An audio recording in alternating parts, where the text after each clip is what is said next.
எல்லோரும் எப்படி இருக்கிறீங்க? இன்றைக்கி சாம்பாருங்க, சௌச்சௌ போட்டு சாம்பார். பார்த்திங்களா, ரசத்துக்கு பொழுது களிமிச்சாறு புளி ரசம். சரியான அட்டை சோம்பேறி ஆகிட்டா போங்க. ஆமாம். அப்புறம் தயிர் இருக்குது. இங்கே பாருங்க, சக்கரை பூசணிக்காய். இதுக்கும் தேங்காய் போடலை, இதுக்கும் தேங்காய் போடலை.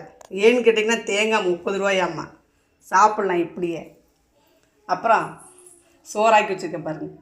இந்த பானையை பார்த்தீங்களா, கடவுளே, ஒரு ஆத்திர அவசத்துக்கு அடுப்பு ரிப்பேர் பண்ண போக முடியலைங்க. பானையில் தான் சோறாக்கியிருக்கேன். ஆமாம். அப்புறம் எங்கள் அக்கா கோதுமை வாங்கிட்டு வந்துச்சுங்க.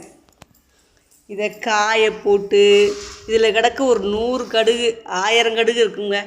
காய போட்டு அரைச்சி கழுவி இந்த சப்பாத்தி சுடுறக்குள்ளேயும் நம்ம எதுக்கு போயிடலாம், எக்ஸசைஸ் பண்ணிடலாம். ஆமாங்க.